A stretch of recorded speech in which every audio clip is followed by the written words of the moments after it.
जय राधा माधव कुंज बिहारी।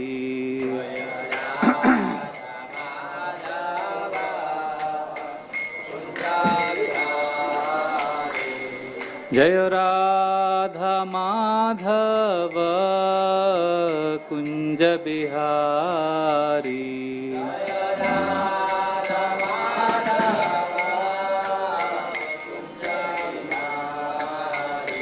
जय गोपी जन वल्लभ गिरिवरधारी।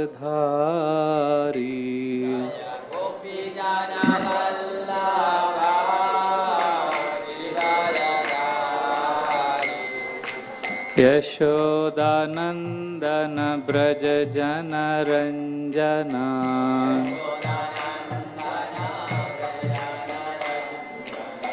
यशोदानंदन ब्रज जन रंजना।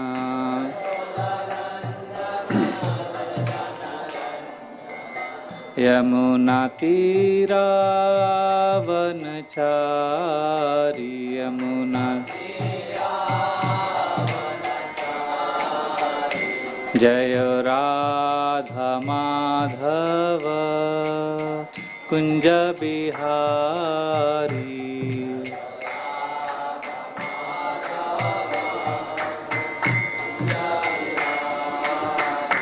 जय राधा माधव कुंज बिहारी।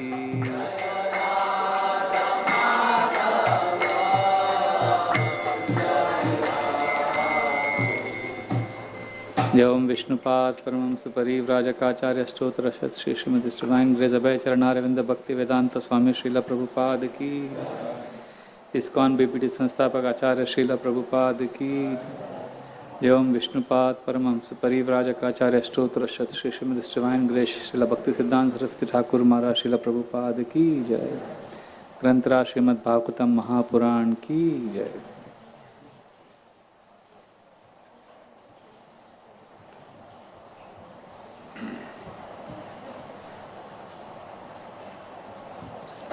ओम नमो भगवते वासुदेवाय।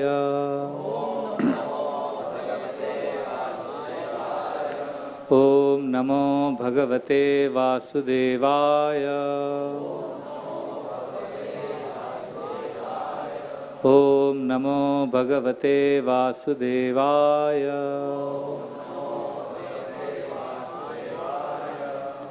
नारायणं नमस्कृत्यं नरं चैव नरोत्तमं देवीं सरस्वतीं व्यासं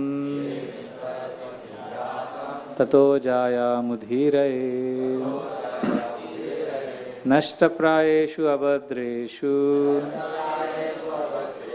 नित्यं भागवत सेवया भगवतीरुत्तमश्लोके भक्तिर्भवति नैष्टकी। कृष्णाय वासुदेवाय देवकी नंदनाय च नंदगोपकुमाराय गोविंदाय नमो नमः। नमो पंकजनाभाय नमो पंकजमालिने नमो पंकजनेत्राय नमस्ते पंकजांग्रे।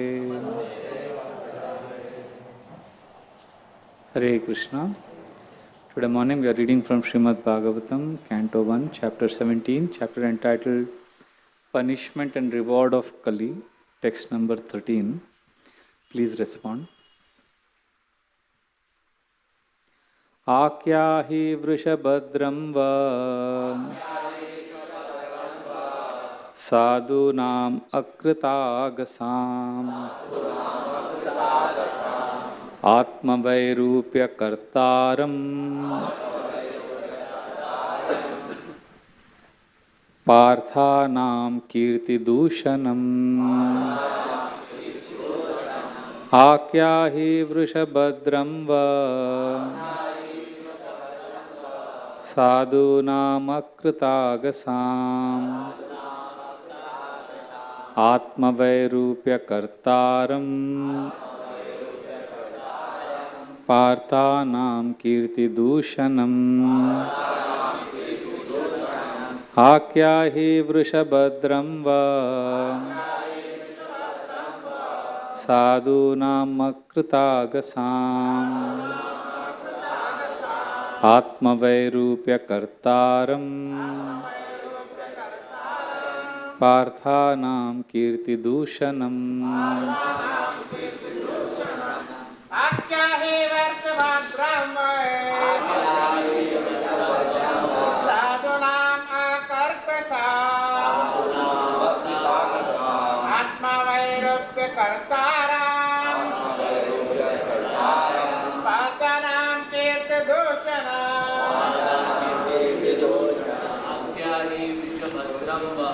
आख्याहि वृषभद्रं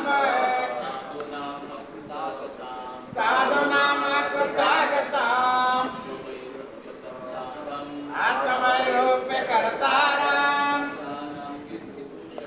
पार्थानां कीर्तिदूषणम् आख्याहि वृषभद्रं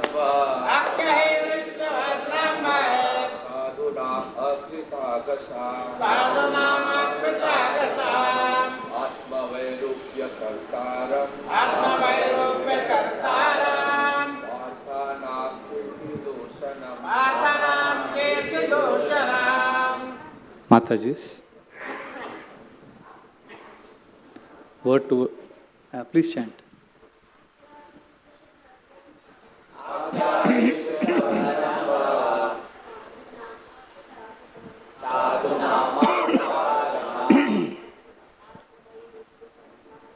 आत्मवैरूप्यकर्तारम्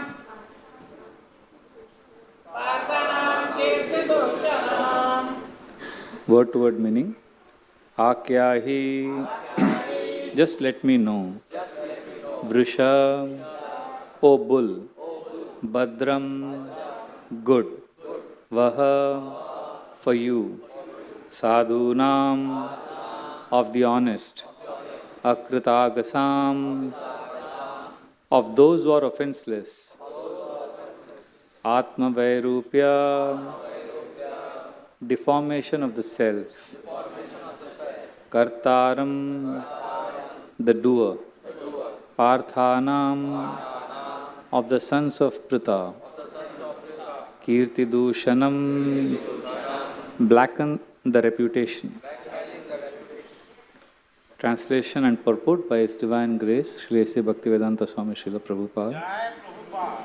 O bull, you are offenseless and thoroughly honest. Therefore, I wish all good to you. Please tell me who is the perpetrator of these mutilations, which blacken the reputation of the sons of Pritha. Purport. The reputations of the reign of Maharaj Ramachandra and of the reigns of the kings who followed in the footsteps of Maharaj Ramachandra, like the Pandavas and their descendants, are never to be forgotten, because in their kingdoms, offenseless and honest living beings were never in trouble. The bull and the cow are the symbols of the most offenseless living beings, because even the stool and urine of these animals are utilized to benefit human society. The descendants of the sons of Pritha, like Maharaj Parikshit, were afraid of losing their reputations, but in the modern days, the leaders are not even afraid of killing such offenseless animals. Herein lies the difference between the reign of those pious kings and the modern states ruled by irresponsible executive heads without knowledge of the codes of God. Om Ajnana Timirandhasya Jnananjana Shalakaya Chakshurun Militam Yena Tasmai Shri Guruve Namah Mukam Karoti Vachalam Pangum Langayate Girim Yat Kripatamaham Vande Shri Guru Dinatarinam Paramananda Madhavam Sri Chaitanyam Ishwaram Namo Vishnu Padaya Krishna Presthaya Bhutale Srimate Bhaktivedanta Swaminiti Namine Namaste Saraswate Deve Gauravani Pracharine Nirvishesha Shnyavadi Paschatya Deshatarine Vancha Kalpatarubhyascha Kripa Sindhubhya Evacha Patitanam Pavanebhyo Vaishnavebhyo Namo Namah. Jai Sri Krishna Chaitanya Prabhu Nityananda Shri Advaita Gadadhar Srivasadi Gaura Bhakta Vrinda Hare Krishna Krishna Krishna Hare Hare Hare Rama Rama Rama Hare Hare Hare Krishna Krishna Krishna Hare Hare Hare Rama Rama Rama Hare Hare Hare Krishna Krishna Krishna Hare Hare Hare Rama Rama Rama Hare Hare.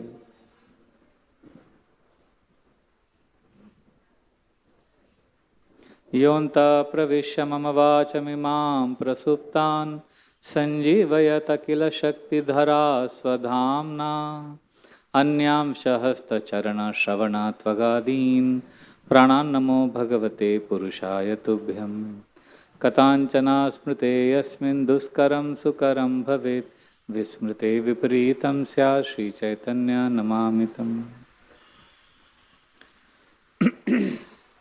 Hare Krishna. We are reading a very dramatic section where Maharaj Parikshit is about to punish Kali. His sword is in hand, and it's obvious that Kali has dressed like a king, is a low-class man, and is about to harm.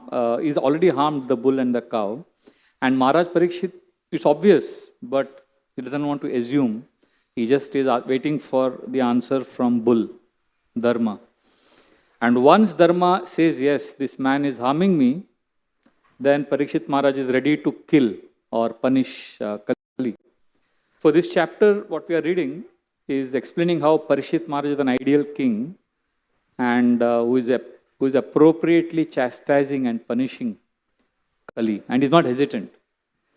Now, seeing the terrible condition of the cow and the bull, they are being beaten by a low-class man, Parikshit Maharaj is speaking in a very deep voice, daring Kali. How dare you harm the cow and the bull? And also at the same time, he is pacifying both the cow and the bull and is assuring them of safety. And now he is asking about the perpetrator. And later we will read from 17, 18, 19 and 20th verses, where 4 amazing verses where bull Dharma refuses to blame the low-class man. She gives an entire analysis on the treatise of karma, which is of course later. We will come to that a few days later. But here, now what we are reading, the main theme is that the virtuous kings, leaders, they do the right thing. They do not seek mundane popularity. Like most people in the world would prefer to choose being popular than follow the truth. We generally prefer to do something which is easy than do the right thing. Right thing may not always be easy. But here we see virtuous kings like Lord Ram, Maharaj Yudhishthir, Parikshit Maharaj. They ensure that their honest and innocent citizens are safe, and for that whatever is needed, a leader will do. That is what we are seeing in today's section also. And if needed, ready to use violence also.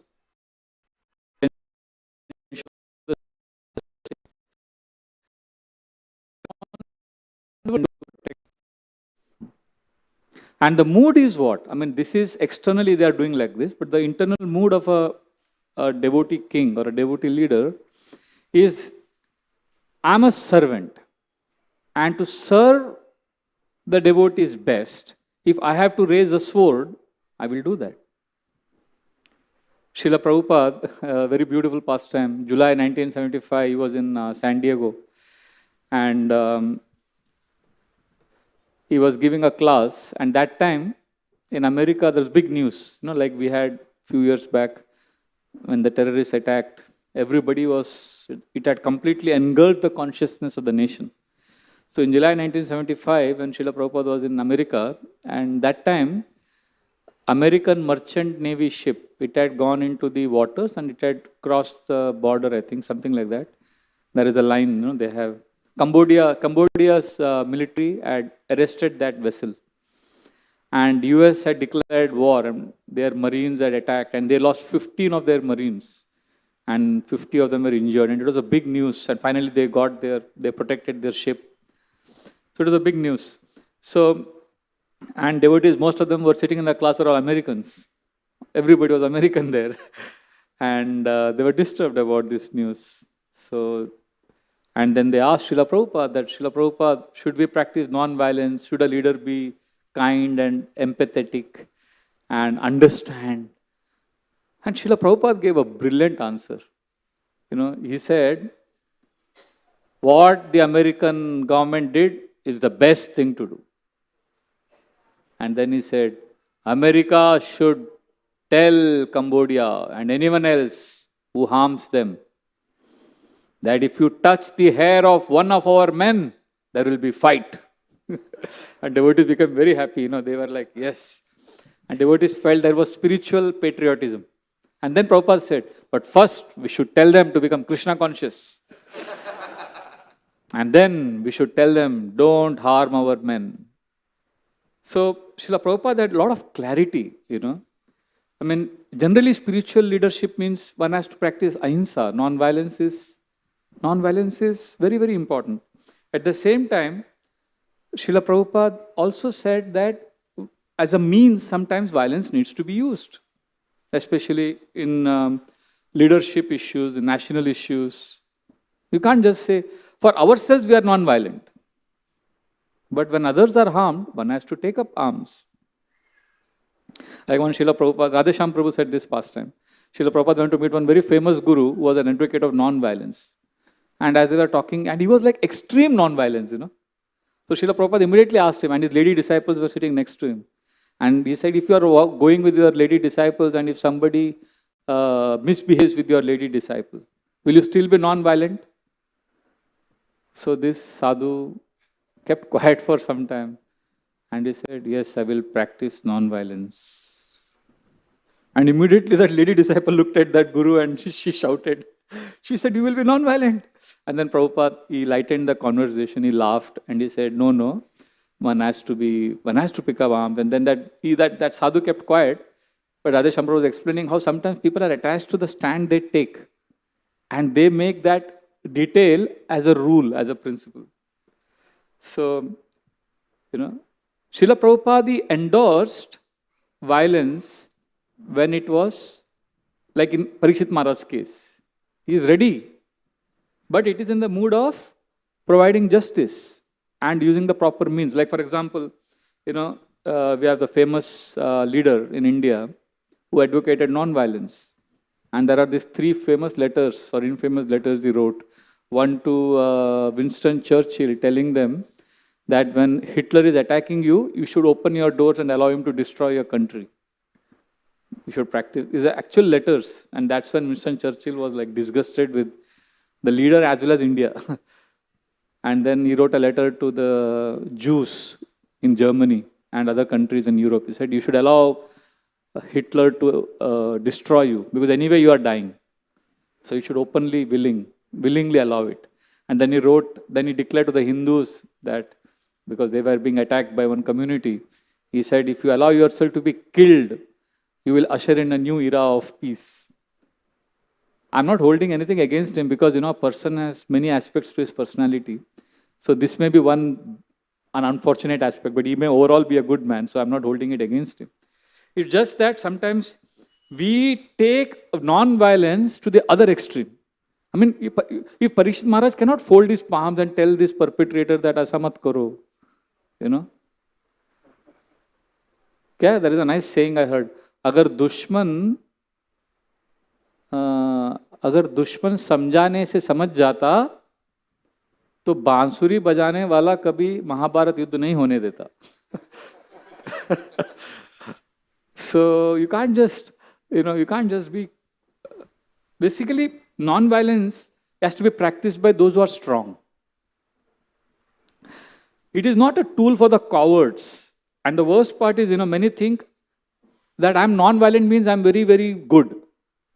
No, if you are good, then you are non-violent. Non-violence is not a sign of, basically it could be that you are just simply a sissy, you are a weak-hearted person. Ramdari Singh Dinkar, one of our national poets, he said a beautiful statement. It's a very famous poetic line. He said, क्षमा शोभती उस भुजंग को जिसके पास गरल हो. Forgiveness has to be practiced by that serpent who has poison. क्षमा शोभती उस भुजंग को जिसके पास गरल हो, उसको क्या जो दंतहीन विष रहित विनीत सरल हो. What is the use of practicing humility when you don't have anything? So, and especially in politics or administrating the country, like Parishit Maharaj is doing, he has to pick up arms if needed.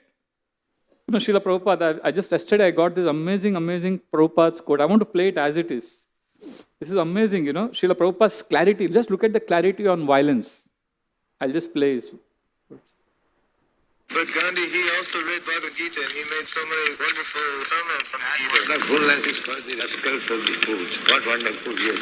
He preached non-violence, but he was killed by violence. That is his wonderful action. He preached the philosophy of non-violence, which is impossible. Therefore, Krishna killed him by violence. This is his wonderful. His foolishness was proved that cannot be non-violent. Okay, wait. I'll just say what Prabhupada said so far, as the mic is getting arranged. So this devotee is saying Gandhi preached non-violence. So Prabhupada says, that is foolish.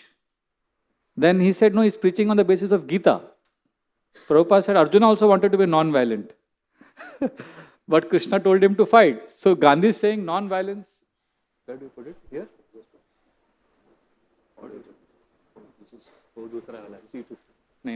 I'll just read it out. I'll just speak it.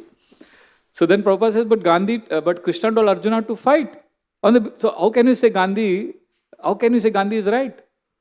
But then look at this, another sentence. Non-violent. That's all right. He is a fool. Therefore I say, he cannot bring non-violence in politics. There's no such history. He says you cannot bring non-violence in politics, in administration of the country. So basically the point Prabhupada is making is one has to be strong and decisive. And here he explains how India got independence because of Subhash Chandra Bose. Because he actually scared the British. So, Srila Prabhupada was so protective of his disciples. Like in Indore, there was Gita Sammelan. And see, this is an ideal leader. He doesn't hesitate to do whatever is necessary to protect his people. So in the Gita Sammelan, Prabhupada did kirtan in the end because he said all these boring lectures everybody was giving. And Prabhupada said, if I also give boring lecture, people want something lively. So, and he had Western disciples, American boys and girls. So he called them on the stage and they did kirtan. And seeing young American men and women dancing on the stage, people were very excited. But there are always everywhere some people who are bad. So some of these gundas, cheapsters, these men jumped on the stage and they started also dancing. So Prabhupada encouraged because everybody is dancing, it's Hare Krishna Kirtan going on. But some of these men, they started dancing too closely to the two lady disciples of Srila Prabhupada who were also dressed in sari, they were beautiful, tilak, and they were also dancing very graciously. But these two men came very close and they started, very vulgar way they were dancing and they were trying to get too friendly. And Prabhupada is playing Kartal, Prabhupada is leading the Kirtan. And he is a 77-year-old man. And the 77-year-old man is doing Kirtan and is leading and Prabhupada saw. In an instant, he realized what's happening. Immediately, this is like Kartal was like this. Immediately Prabhupada, as just doing the Kirtan, he removed the Kartal and he swung it like this and he whacked one of the men, bang, on the head. And immediately that man jumped out of because he was completely taken aback that this old man can actually be violent. So So therefore, Prabhupada is an ideal leader, and he didn't hesitate to speak the truth also. See, Srila Prabhupada actually learned this from his spiritual master. When first time he met his Guru Maharaj at Ulta Danga Road, and that rooftop, where Bhaktivedanta Saraswati Thakur smashed Srila Prabhupada's conception and told him that Krishna consciousness is an emergency. To hear that truth also requires courage. It's and Prabhupada accepted it. And if you see Srila Prabhupada's life after that, his preaching was always, he spoke the truth, he didn't compromise. Like when Srila Prabhupada was in New York, 1966, preaching, young boys and girls are sitting in the class, and all of them were against the Vietnam War that was happening. The whole of America was against it.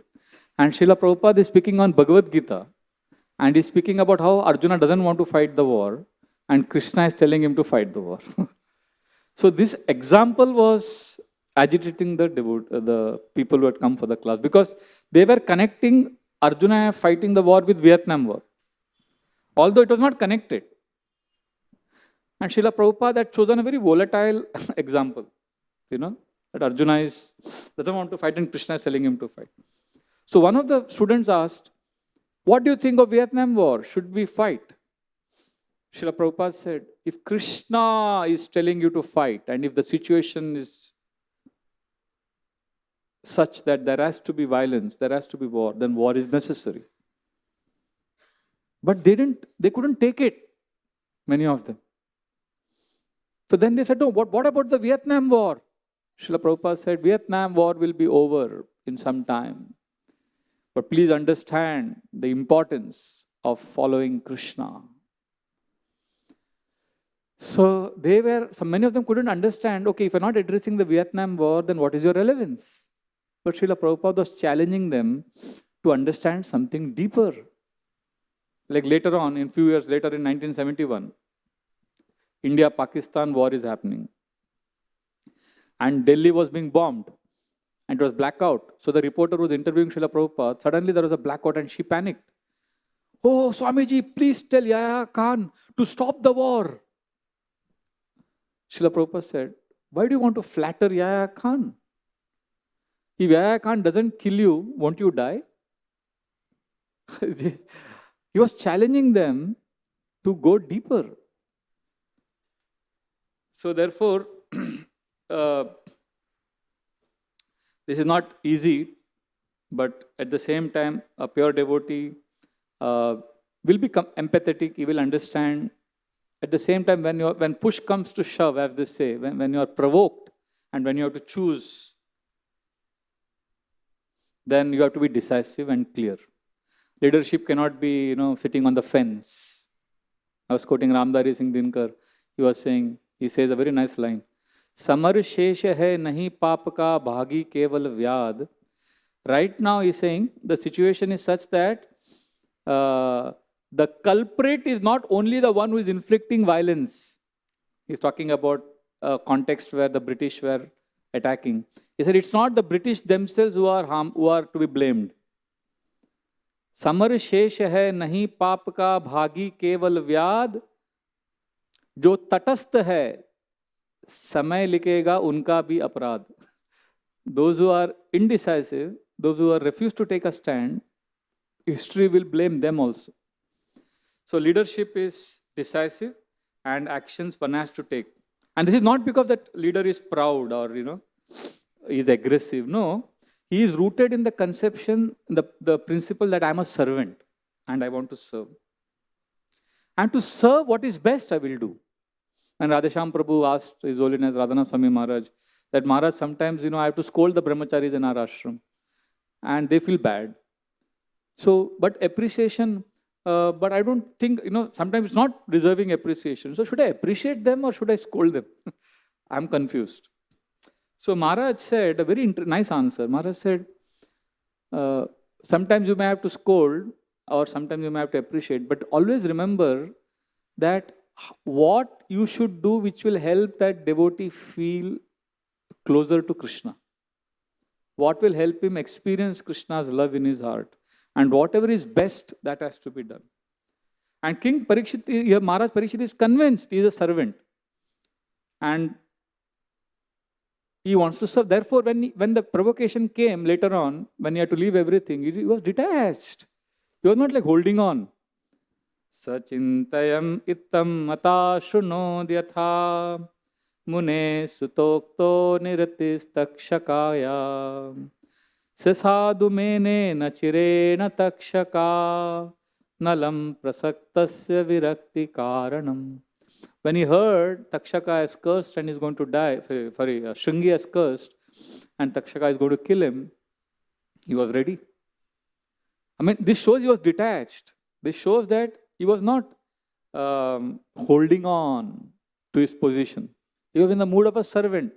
Okay, now this is the way I can serve now, I give up. Now this is what I need to do as a servant. Responsibly detached. Detached responsibility. Not responsibly detached. Detached responsibility. So therefore, Parikshit Maharaj passed that test, when he was challenged, when he had to leave everything, he left. Last week, Satyanand Prabhu gave a beautiful class. He was saying how, when we are provoked, what is inside, it actually will come out. He gave the story of Akbar Birbal, that Akbar, that man who came who knew different languages, but when that cold water was thrown on him, his mother tongue came out. Similarly, the kings, politicians may say, we are very non-violent, we are very loving, but they may do the most horrible kind of violence by cheating masses, by taking wealth, looting. And when provoked, their dirty, ugly thing comes out. So, therefore, if you see Srila Prabhupada, he was inside, outside, he had nothing to hide. I mean, if you see, we all make notes in classes. We make notes because we want to serve the devotees nicely and we want to give a prepared class. But Srila Prabhupada, no, have you seen any class of Srila Prabhupada where he has come with notes? He is just speaking. And I have analyzed his class because I hear his classes regularly and I make notes.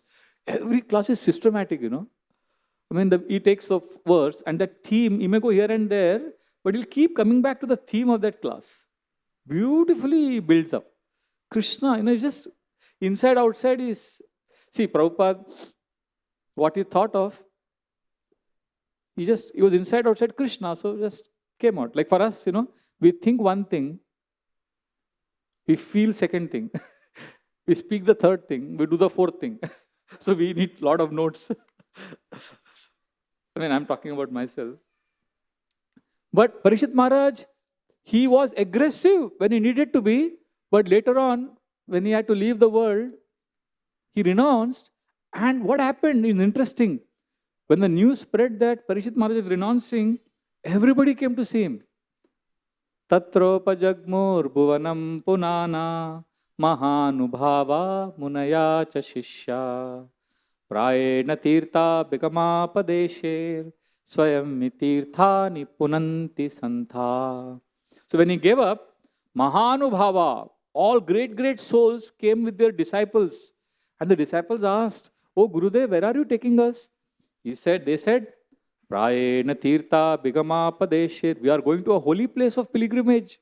Actually, where they were going? They were coming to see Parikshit Maharaj. But they were considering meeting Parikshit Maharaj as going to a holy place. And Sutta Goswami is explaining, Swayam Mitirthani Punanti Santa. These great Santas were themselves holy place. And they are considering Parikshit Maharaj as a holy place. And when they all came, it's very interesting. When they all came, Parikshit Maharaj could have thought, see, I'm such a great renounced person, I'm such a great devotee, they all are coming to see me. No. His consciousness is exposed in a positive sense. Annecha Devarshi Brahmarshi Varya Rajarshi Varya Arunadayascha Nana Shreya Pravaran Sametan Abhyarchya Raja Shirasava Vande. So, who all came? Not only these saints, which I explained just now, Anye, many others who, Devarshi, very saintly kings, the Devtas, Anyecha Devarshi, Brahmarshi, is also gradations of rishis, high class rishis, Rajarshi Varya, and Arunadaya. Arunadaya is also one of the category of rishis. They all came. Nana Shreya Pravratan Sametan. When they all came, Parikshit Maharaj is seeing them. What did Parikshit Maharaj do? Abhyarcha Raja Shirasava Vande. He put his head on their feet and offered full dandavat. I am your servant. He's convinced I am everybody's servant. And then, looking at them, he tells them, so now it's obvious, they all have come to greet him. They all have come to honor him and take his association, and he's going back. They all are amazed by the king. But Parishit Maharaj's consciousness is, Rajo Uvacha. When he looks at them, what does he tell them? He tells them, you all have come not because I am a great king. He's very clear. Aho vayam danyatama nripanam mahattamanu grahaniya shila ragyam kulam brahmanapada shauchad durad vitrishthat bata garya karma. He says, Aho vayam, oh great fortune, all of you have come. Mahattamanu grahaniya, you are merciful to me. And actually, I am like a place where you go and wash your feet. Pada shauchad. Bata garya karma. I am addicted to abominable activities, but still you have come. I have to be kept aside. So you have come because you are very much respecting my grandparents, grandfather Arjuna, Yudhishthir Maharaj.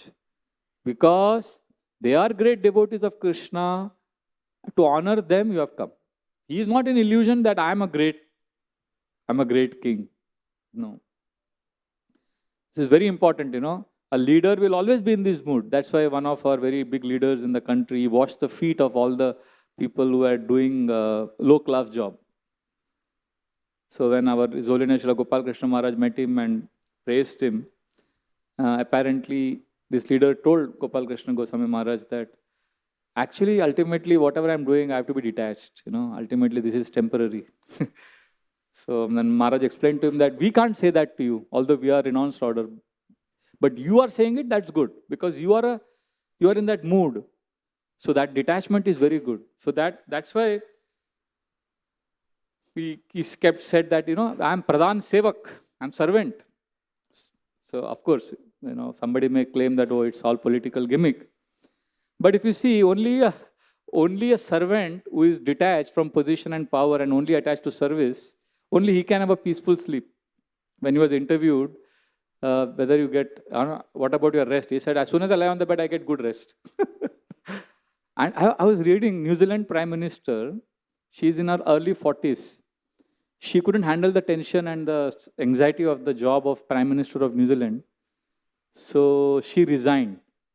And in the interview, she said, you know, the stress is too much. I can't handle the stress. And I was thinking, what is New Zealand compared to India? In terms of size, in terms of problems. But if you see India, many leaders in India who have led a very life of integrity and high character, they have been kind of detached. And they're able to navigate through their responsibilities. So as an ideal leader, a leader is someone who is detached from personal honor. He will do whatever it takes for the people. Logon ke liye acha hai na, karne ka. You know, I think it is the first time in India it has happened that, you know, we see terrorists getting a fitting reply. It never happened in independent India's history. We always spoke about non-violence. You know. But again, I am saying, a leader, when he does that, he has to be deeply rooted in the conception that I am a servant. When Srila Prabhupada spoke about, you know, once he was speaking about this 4 classes, Brahmana, Kshatriya, like that, and he was sitting on the Vyasasana, and one man challenged him, so are you the Brahmana, are you the highest class? And spontaneous, you know, these are provocative situations. You cannot, whatever is inside, no, it comes out. You can't, your inside, outside has to be same. Srila Prabhupada immediately said, no, I am the 5th class. I am lower than all the 4 classes. Immediately, I am servant of all. When Srila Prabhupada was challenged by one reporter, are you Allen Ginsberg's guru? This was a very provocative question. Allen Ginsberg was, in 1960s, a homosexual leader. And he was into a lot of controversial things. And he was telling everyone to chant Hare Krishna. And in New York, 1960s, Allen Ginsberg is like a big name. And Srila Prabhupada is being challenged, are you Allen Ginsberg's guru?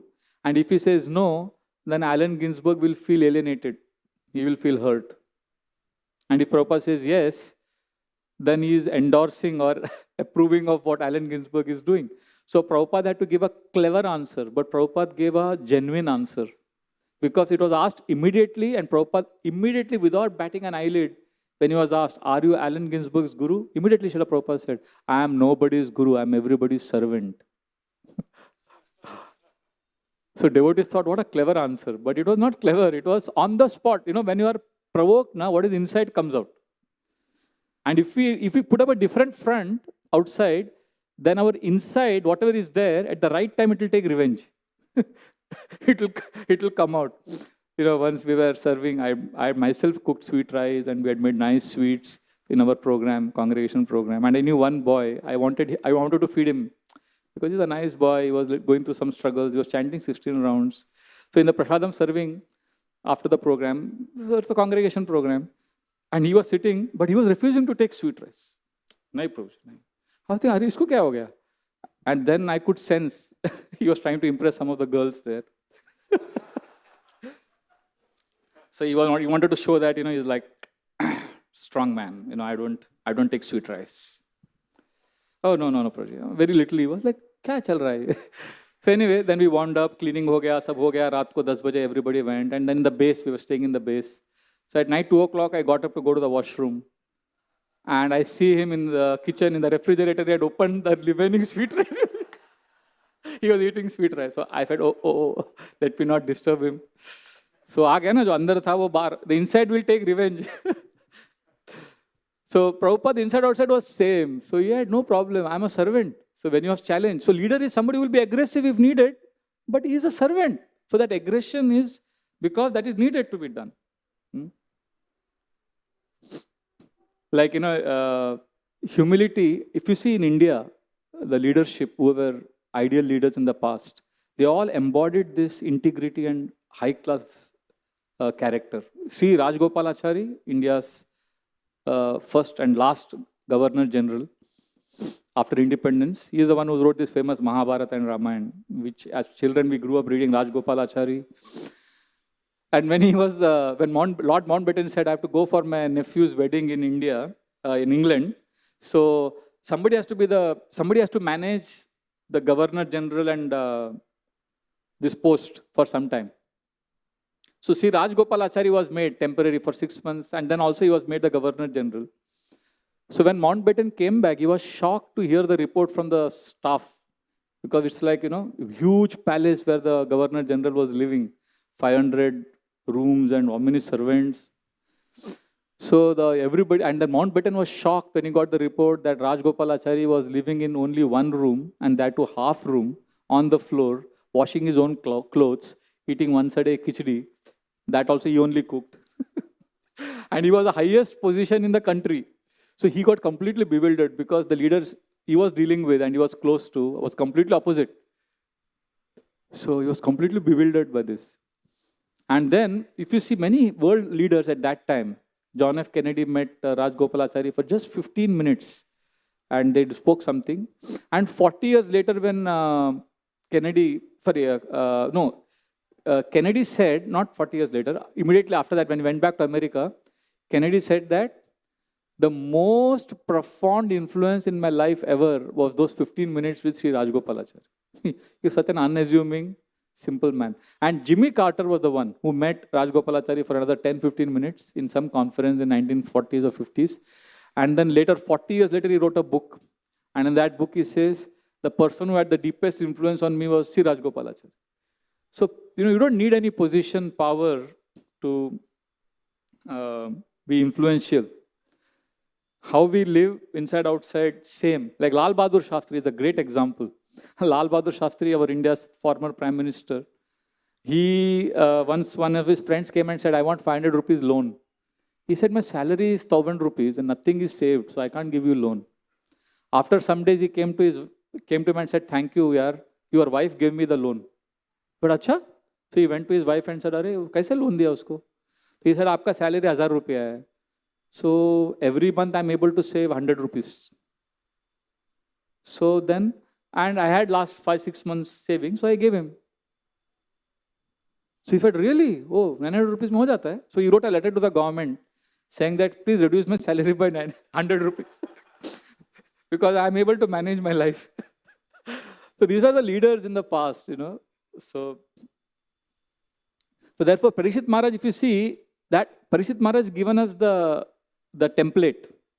So when he was cursed and the sages are sitting in front of him, he is telling them, Taseva megasya paravaresho vyasakta chittasya grihesha bhikshnam nirveda mulo dudashapa rupo yatra prasakto bhayamashu datte. In all humility is saying, I deserve this curse.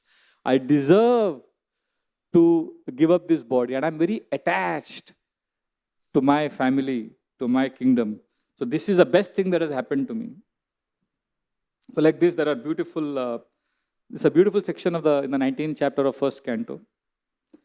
And sometimes, we as devotees, we think, oh, we have to be non-violent. And we may be physically non-violent, we may be vegetarian, but we will harm other devotees by our words. Like I see one of my friends, he is very active on social media, and I see the comments and videos, so many appreciative comments from all over the world, Bangladeshi, Pakistani, everybody is appreciating. And in between you will see somebody, some Krishna Bhakta Das writing horrible things which, and I wonder how can devotees. So sometimes we may be very non-violent in terms of our food and our lifestyle, but in our words and behavior.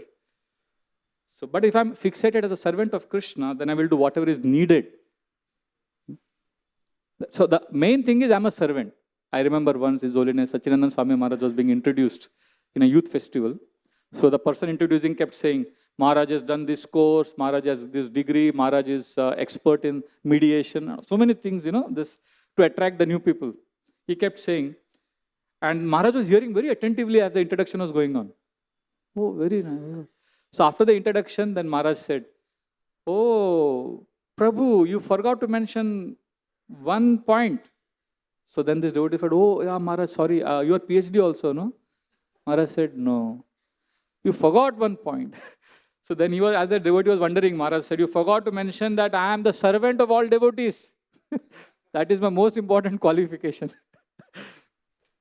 So this is the characteristic of not just devotees. If you see Krishna is always in this mood. I am a servant of my devotee.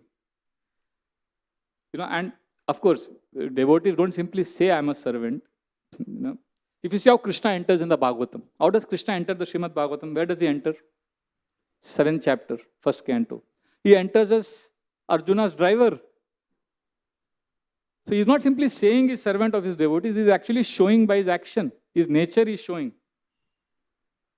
See, there are three things, knowing, doing and being. So I know I am servant of devotees. I know it because I am hearing in the class. But when it comes, I may not be able to do it. I may even do it out of force because I want to be a servant. But I may not be a servant in the sense it may not be intrinsically, seamlessly mixed with my personality. But for Krishna, he is not only saying he's servant, he is not only doing it, he is actually intrinsically is serving his devotees.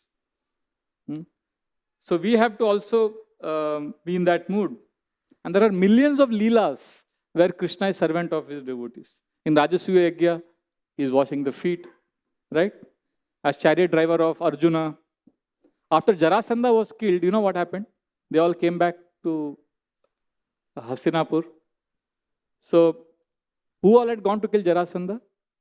Krishna, Bhima and Arjuna. So when they came back, now everybody knew Bhima could kill Jarasandha because of Krishna telling expertly that usko aisa kaat ke, aisa pheko, idhar pheko, like that. Krishna's expertise. Everybody knew, but when they were coming, Krishna, what he did, they all were coming. So Krishna told Bhima and Arjuna to go in front of him. Krishna came in the behind. So Bhima was like coming in the front and everybody was honoring him and Krishna was behind. So Jiva Goswami gives purport why Krishna did this. Because Jiva Goswami says Krishna feels shy. Because, oh, they will all glorify me too much that you did this. That is Krishna's quality. He prefers that Bhima gets glorification. He prefers Arjuna gets glorification. When Kunti glorified Krishna so much, in the first canto we see these beautiful prayers. How did Krishna respond after all those prayers? Krishna, what did he say? How did he respond? He simply smiled. Ultimately, he is the doer, he is the enjoyer. but he says, Mayeva Vihitanita and everything. I have already killed all the soldiers in the Mahabharat war. If you don't believe me, Arjuna, just see my mouth. They all are entering my mouth. I've crushed them. But he tells them, Nimitta matram bhavasavya sachi. You take the credit. You become an instrument. So therefore, he accepts us to have the same mood. He accepts us to serve sincerely and be in the mood of servant. And do whatever it takes to serve. Krishna, the Supreme Personality of Godhead, enters Bhagavatam and Bhagavad Gita as a servant. In a movie, how does the hero enter? He will enter in such a dramatic way, and he will move his hair, he will flick his hair, and he will, and then everybody. Like last week, I was in Kolkata. Kolkata is a very emotional, people are emotionally very volatile. So there was one very famous movie, Bollywood movie poster. For me, it was any other poster. I didn't give it importance. And there was a cutout of the hero with a gun, he's standing. And that was also normal for me. But I had devotees from England in the car. There were 8-9 devotees from England. And they were laughing loudly and they were like, I was chanting. I said, what has happened? I said, Prabhuji, they said, look at that movie. I said, yeah, that's normal in India. And then I realized for them, it was abnormal. And they were laughing. I said, what is so funny? They said, Prabhuji, see that hero, that hero of the movie, big, tall. It was a 7-foot or 8-foot cutout with a gun is standing. I said, yeah, that's also normal. And he said, Prabhu, garland. Then I saw there were 5-6 garlands on him. That was too much. And the garland, and that is red bindi, that red, something on his forehead and his eye holding. So that is how hero. Hero means one who enters with a gun and he kills everyone. Yeah. And the greatest movie is Bhagavatam. The greatest movie is Bhagavad Gita. And the greatest hero is Krishna. And how does he enter? Chariot driver. So it's amazing, isn't it? Krishna is the Supreme Lord, but he is in this, always in the mood of servant. Actually, if you see just before the Mahabharat war, when Krishna was war was about to start, it said that how Duryodhana started taunting Krishna. He said, oh, you are Dwarkadish. You are such a great person. And you are driving a chariot. He made fun of Krishna. And Krishna, how did he respond to Duryodhana? Anybody knows? Krishna simply smiled. The Acharyas give purport that Krishna simply smiled because he was telling Duryodhana by that smile, yes, I am driving because I am a servant, not just of Arjuna. I am servant of his servant. I am servant of the horses. You see, I am going to take care of the horses in the war. So then in the war, we see how Krishna was massaging the horses also. So like that, Krishna has established this gold standard. And Vrindavan, how does Krishna enter? You read Bhagavatam. How is Krishna presented in Bhagavatam? He is servant. He is running away. If you are reading 10th canto, Krishna, the Supreme Lord, is running away from fear of Mother Yashoda and his earrings. Namam Ishwaram Satchidananda Rupam Lasat Kundalam. His earrings are said to be the most of all the ornaments Krishna has on his body. Krishna's earrings are said to be the most luckiest because they are always kissing his cheeks as Krishna is running from the fear of his mother Yashoda. And Krishna, the Supreme Lord, who time personified, is afraid of him, and he is afraid of an ordinary simple woman, Mother Yashoda. So like that, Upanishads are addressing Krishna as you are the Lord, you are great, you are God, but he doesn't like it. He likes to be in the rasa, he likes to be servant. Similarly, devotees may get position. They may get, GBC, Guru, like that, big position. That position they may get, but they don't enjoy it. Their rasa is, I want to be servant. How can I make this devotee happy? How can I please him? So that is the mood. That is the rasa in Bhagavatam. That's why you see Brahmaji, he is amazed, in the 14th chapter of 10th canto, he says, Aho bhagyam, Nanda Gopa Vrajokasam, Yan Mitram Paramanandam, Purnam Brahma Sanatanam. Aho bhagyam. What a great fortune of Vrajavasis, that Yan Mitram Paramanandam, Purna Brahma, the Supreme Lord, has become simply a child, a friend of this Brajavasis. He has become, and even Brajavasis, they love Krishna so much that they don't believe he is God. That is the way he has convinced them. if you ask a Brajavasi, Krishna lifted Govardhan, they say Govardhan was lifted not by Krishna. Kuch makhan so bal bado, kuch gopan kare sahay, Shri Radha ji ki kripa so Girivar लियो उठाए. कुछ अच्छा माखन खाते थे कृष्ण और राधा रानी की कृपा थी और गोपों ने हेल्प किया, इसके लिए गिरिराज जी उठ गए. That much love he has attracted from the heart of his devotees, and he just loves to be a puppet in their hands. Even in the 11th chapter of 10th canto, when Shukdev Goswami is glorifying Krishna's childhood pastimes, he says how Krishna likes to be servant. He says, Gopi bistobito nrityat bhagavan balavat kvachit udgayati kvachin mugdas tadvasho daru yantravat.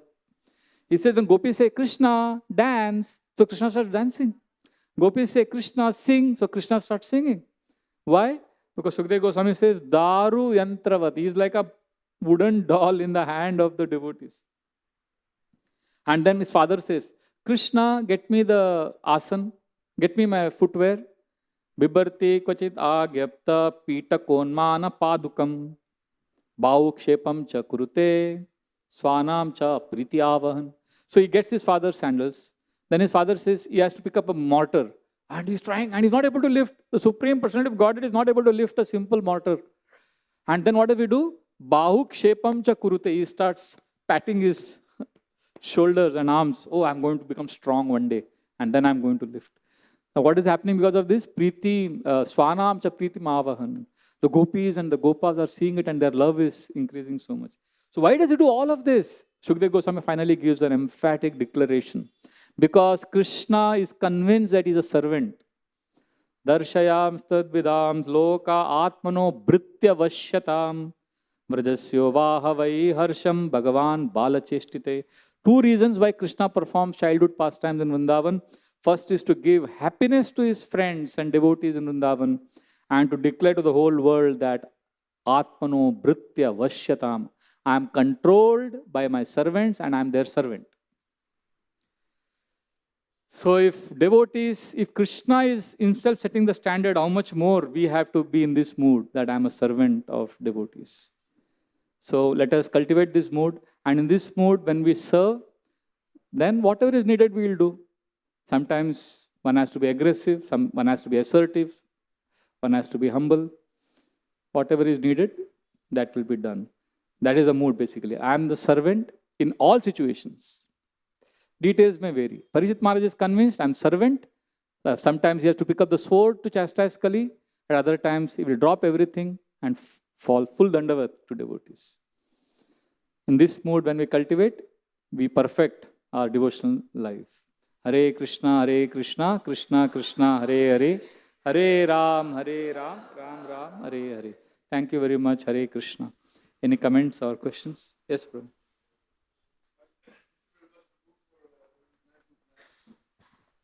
Discussing Hare Krishna. Hare Krishna works. I'm Ishwar Krishna Das from Israel, visiting here, and thank you, Prabhu, for a very enlightening class and your discussion of violence and non-violence. Apparently, you discussed Varna Ashrama, but mainly I mean Varna, Brahmin, Kshatriyas, Vaishyas, Shudras, and Kshatriyas are violent, they protect Dharma. It's also there in the Bhagavad Gita. At the same time, in the Bhagavad Gita, Krishna says, Sarva Dharman Parityaja, and so forth, abandon all dharmas.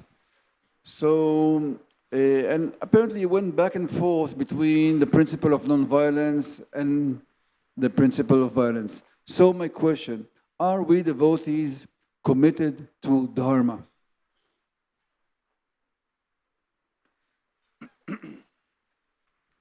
Spiritually, we have, our responsibility is to surrender to Krishna completely. Give up all dharma and surrender to Krishna, internally, spiritually. But we live in a society, and as socially responsible, I gave the pastime of Prabhupada in San Diego in the beginning of the class.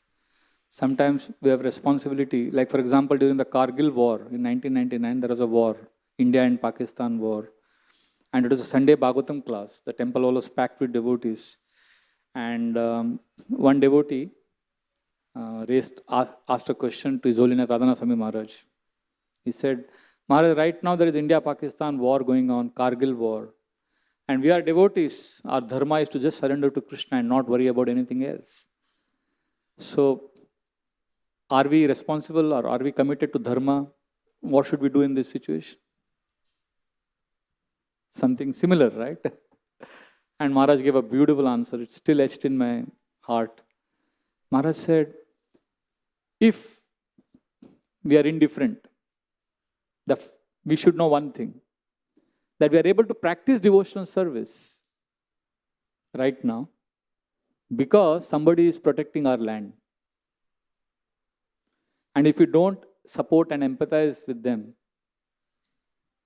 then we are not being human, we are not being civil. At the same time, we have limitations. We are sadhakas, we are connected to Krishna. We don't have that. And then he looked at one of the brahmacharis and he kept looking at him. And then Maharaj spoke the pastime of Subhash Chandra Bose approaching Bhakti Siddhanta Saraswati Thakur and telling him that, give your men. What are they just sitting in the temple and chanting Hare Krishna? I want to fight the British. So Bhakti Siddhanta Saraswati Thakur told him, Are, they're very weak, they're not strong. Let them eat some rice and chant Hare Krishna. They can't fight with you. So then Maharaj said this pastime, and then Maharaj looked at that brahmachari who was sitting in the class. He was very thin. Maharaj told him, stand up. So he stood up. So Maharaj said, so if we are asked to come into the battlefield and fight, look at him, he's so thin. He can't fight, so let him stay here. So like that Maharaj laughed. So basically, one has to be not just clever or diplomatic, one has to be sincere. We are getting help. I mean, we can't have a holier than thou attitude and stiff upper lip. We are messengers of God. We have no obligation to anyone. Our dharma is only surrender to Krishna. Like one brahmachari, this is a true incident. He was going, the train ticket collector in the local train caught him. Where is the ticket? He said, I am devotee of Krishna. I just surrender to Krishna. I don't need ticket. I don't need. He was angry and they had an argument. And then this devotee one get Mera station aa gaya. I said, where are you going? The TT asked him. I'm going to the airport to catch a flight. So this TC was so angry. He said, you are taking a flight and you can't buy a ticket for the train. So sometimes we have, I'm devotee. I don't have obligation to any. That attitude is bad. If I'm sincerely in the mood of a servant, okay. I'm grateful that I'm able to practice bhakti in this country where dharma is protected. So whatever I can do to help, we will do to support dharma. But we have our limitations because we are at the end of the day, we have given our life to serve Krishna. And if Krishna expects this from us, if situation warrants, devotees do whatever is needed. In Yugoslavia, I was reading the story of these two girls, Janu Kanyaka and Amsavihina Mataji, Indradumna Swami Maharaj disciples. You can read 1997 Back to Godhead magazine. These two young girls, 22, 23-year-old girls, they managed the whole ISKCON center when there was a war going on all around them. It's crazy the way they managed, the way they took care of so many people, and they preached, they did book distribution, they did service. So we want to help people. And the world is always on a war-like situation. During the 2008 terrorist attacks, one of our devotees, Nilesh, he was in the forefront fighting the terrorists. And he also comes to temple, he chants Hare Krishna. So devotees take responsibility. It's not that we don't have any responsibility in the society. At the same time, this is all temporary. We know this is all going to end. So we do whatever is needed. Just like you have responsibility in your family, you have responsibility in different areas of your life, you have responsibility towards dharma also. And individually in our heart, we just surrender to Krishna. But because we honor Varnashram dharma also, like not everybody is a sannyasi, not everybody is given up family, and we are not Bhajananandi sitting in Vrindavan. We are living in an institution. An institution needs help.